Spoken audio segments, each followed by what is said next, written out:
Hello बच्चों, तो चलिए इस प्रश्न को पढ़ते हैं। समुच्चयों में से समान समुच्चयों का चयन कीजिए। C बराबर समुच्चय 0,1, D बराबर समुच्चय A, B।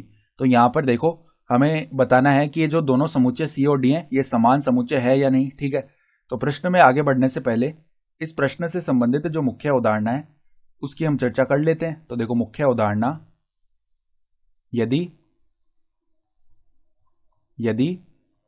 P बराबर Q, यानी कि P और Q समुच्चय दोनों समान हैं तो जो P में अवयवों की संख्या होगी वो बराबर होगी Q में अवयवों की संख्या के, तथा P व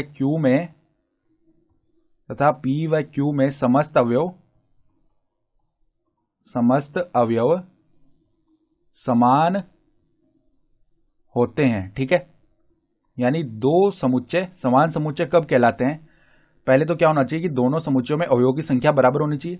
साथ ही साथ उसके साथ क्या होना कि P और Q दोनों में जो है समस्त अवयव समान होने चाहिए। ठीक है, तो अब देखो, यहां पर हमारे पास में C समुच्चय है जिसमें अवयव है 0,1। तो इसमें अवयवों की संख्या कितनी होगी? 2 अवयव है तो 2 हो गई अवयवों की संख्या। फिर D समुच्चय है A, B। तो इसमें अवयवों की संख्या कितनी हो जाएगी? 2 हो जाएगी, क्योंकि 2 अवयव हैं।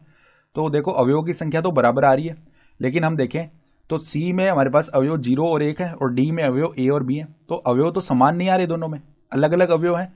तो हम क्या बोल सकते हैं? C व D में कोई भी अवयव समान नहीं है, कोई भी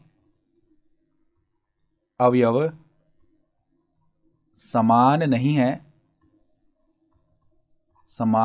है, अतः C बराबर नहीं होगा D के, या C व D समान नहीं है, C व D समान समुच्चय नहीं है। तो हमें बताना था, चयन करना था कि ये समान समुच्चय है या नहीं। तो C व D समान समुच्चय नहीं है, ये हमारा उत्तर हो जाएगा। ठीक है, तो यही हमारा क्या हो जाएगा? उत्तर हो जाएगा।